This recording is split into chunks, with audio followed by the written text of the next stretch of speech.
Strokes, they're nothing to play with, which is why it's about time I did a video on how a DDS examiner works a claim on a person who is suffering from the effects of a stroke and how that person can be allowed for that condition. And per usual, I'll use my Docs Book Grid method to discuss how you can actually be an allowance with a stroke allegation. If you're ready for this, let's get it started. A stroke, otherwise known as a cerebral vascular attack, is a very serious matter. According to the Cleveland Clinic, one of the top clinics in the nation, a stroke is like your brain having a heart attack. It is a medical emergency and time is critical. That's because when you have a stroke, you lose oxygen that's going to your brain through your bloodstream. When you lose blood flow to a certain part of your brain, that means that that part of the brain is not getting oxygen. And without oxygen, brain cells die. When those cells die, it could cause permanent damage to the parts of your body controlling how you speak and also how you function with your arms and legs. If you can get treated for your stroke quickly, there's an opportunity for you to see that function recover in those parts of your body. But the longer you wait, the more damage there could be. So it's no wonder Social Security has a lot of stroke cases coming through their offices, which is why this video is designed to help you understand what it takes to be allowed on an SSDI claim for strokes. As I mentioned before, we're going to use well, it's not patented, but it should be, my patented process of the docs, the book, and the grid. First, let's get into the docs. The docs are talking about the medical evidence that the DDS needs to develop your claim. The DDS calls that MER, the medical evidence of record. I'm going to also talk about the symptoms versus signs and findings. Symptoms are subjective. It's what you say you have. Maybe you have an inability to move your arm, or you have difficulty walking. Maybe you have numbness. Maybe your speech is slurred because of the stroke and the effects of it. So that's what you report as what you say you have. But the DDS, although they're concerned about your symptoms, they also need to see signs and findings. Signs are what doctors see, and findings are what tests show. These are the types of docs that will help your case when you have a stroke allegation. The first thing that you need is some type of hospital record. The gold standard is the discharge summary. So when you went to the hospital because of your stroke, you were treated and then you were released. The discharge summary is a report that is generated once you have finished your hospitalization. And that will have everything that was done while you were in the hospital. Tests, labs, scans, and the whole nine. Everything is like it's a summary of everything that happened. If that discharge summary is not available yet, any hospital record will do. So in general, a history and physical will give the background of what happened.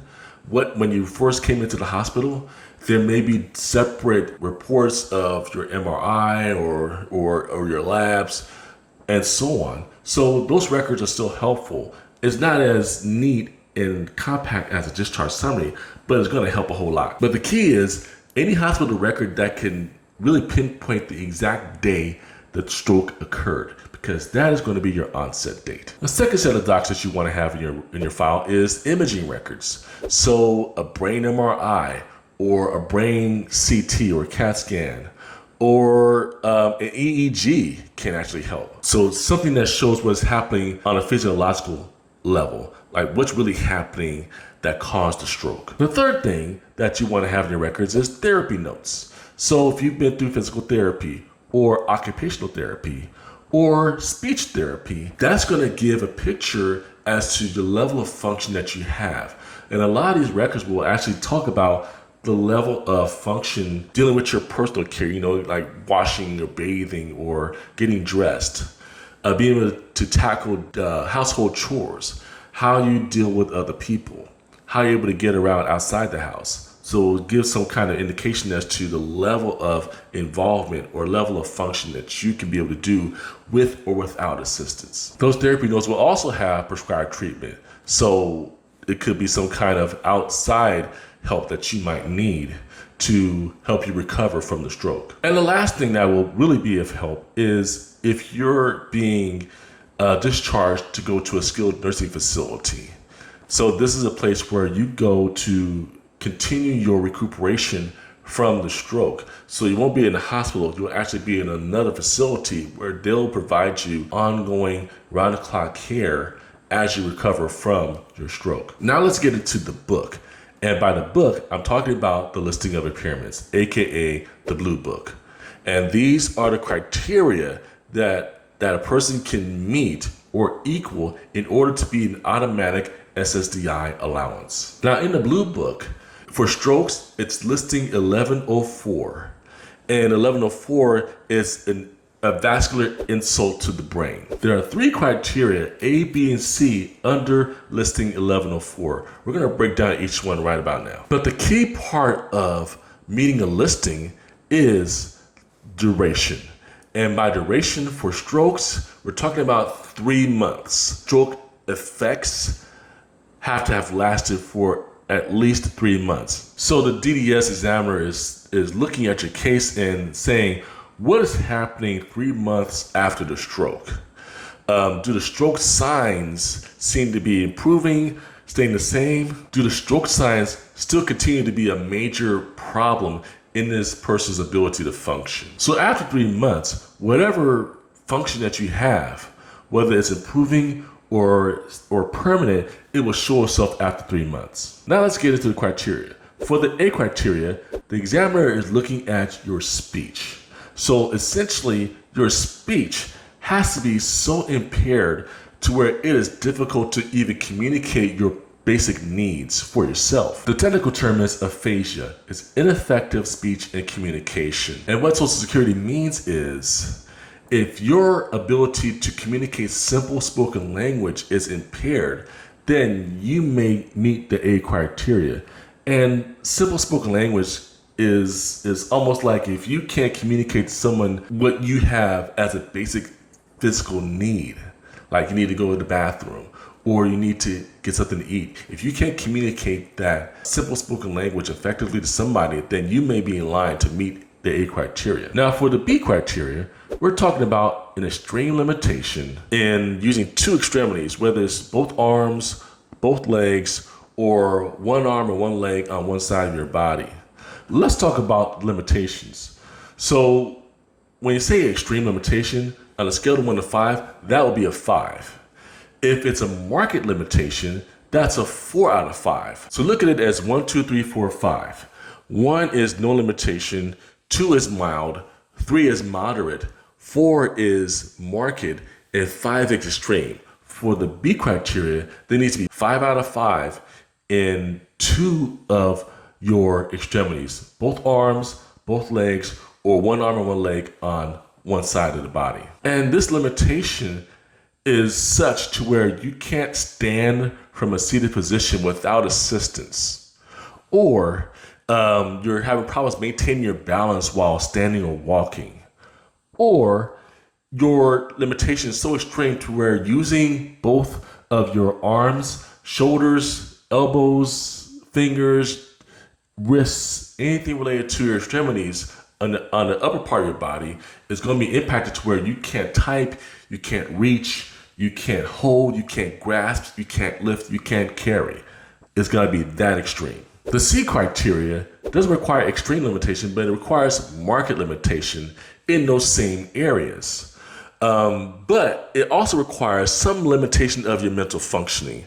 And by that, I'm talking about the B criteria in the mental disorders. If you watched my depression and bipolar video, this will sound familiar to you.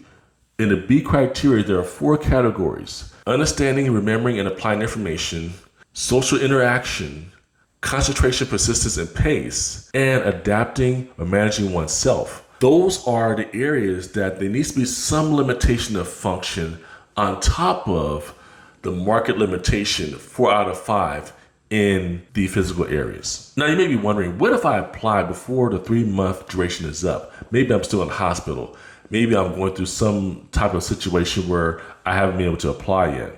Well, you can still apply, But what the DDS will do, they will apply what's called a medical hold or a medical deferment. Simply means that they get the case and maybe you're a month into your hospitalization and still getting treatment. Well, the DDS will put the case on hold until the 3 months is up. And then when the 3 months is up, they'll request records again to get an idea of where you are 3 months after the stroke. Now let's get into the grid. And the grid is talking about the medical vocational grid.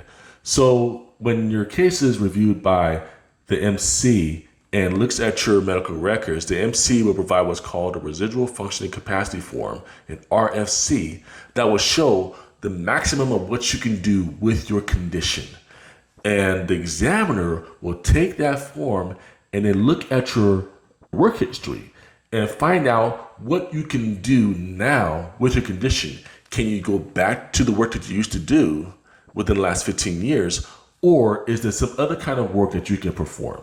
If the examiner can't send you back to your past work, they look at the medical vocational grid or the MedVoc grid, and there may be a possibility that you can meet a MedVoc rule that will direct a decision of disabled.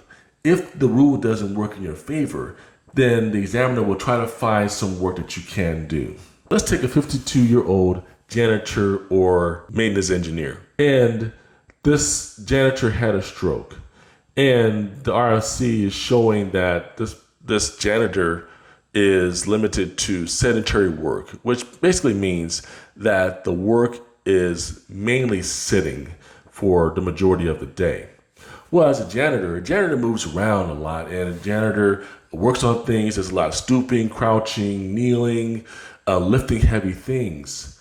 And that janitor is not going to be able to go back to his past work. So the examiner will look at the grid after determining that the janitor cannot go back to his past work. Looking at the grid, a 52-year-old person is closely approaching advanced age. Let's say that he has 11 years of education, he's limited or less. And his skill base is somewhere between skilled and semi-skilled. So there's not going to be the ability for him to transfer those skills to a sedentary base, because it's requiring him to have to stand and move around and handle heavy things. So because his skills are not transferable, he actually is in line to meet Rule 201.10, which directs the decision of disabled. So what we're looking at is a person who is limited so severely to where he doesn't meet or equal a listing, but his RFC is so restrictive, it doesn't allow him to go back to his past work as a janitor because it requires a lot of strenuous activity. And the skills that he has are not sufficient to fit into a job that requires mainly sitting work. So because the nature of his job doesn't really allow for him to use those skills in another job that requires mainly sitting down work, the rules actually work in his favor based on his age, education, and work experience to meet a rule that allows him to be disabled. And we're at the finish line of how a DDS examiner looks at a stroke case and how you can be allowed with a stroke claim. There's more videos. As I always say, don't leave me hanging. I'm going to see you on the other side.